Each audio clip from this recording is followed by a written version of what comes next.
You know, a few weeks ago, we had our back to school prayer night, and Pastor Brent and I had the opportunity to take some time and to pray with every one of your students, and we so enjoyed all of the families that came out. You know, Pastor Brent actually shared a verse, Ephesians chapter 2, verse 10, and it talks about how we are God's masterpiece. I thought that was such a great concept as these students go back into their schools to realize that God has created every one of us. And as he was sharing on Sunday about our worship, it got me thinking a little bit about how many times in my life have I allowed the person in the mirror to hinder my ability to worship God.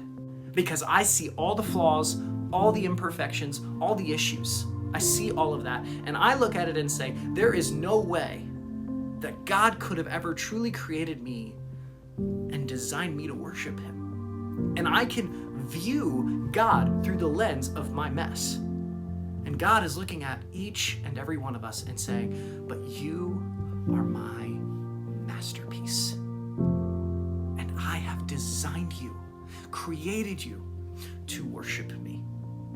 How important it is for every one of us to worship him and to stop viewing ourselves in the midst of our mess, but view us through the lens of who God has created us to be. My hope and my prayer for every one of us this week is that you worship him despite your mess and see how he continues to use you.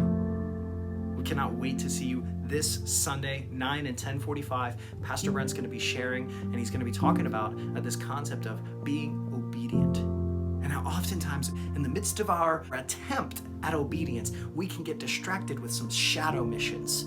I think it's going to be a fantastic concept. We look forward to seeing you this Sunday, 9 and 10:45. As we go through the rest of our week, we'll try this one more time. Oh no, I knocked it all over.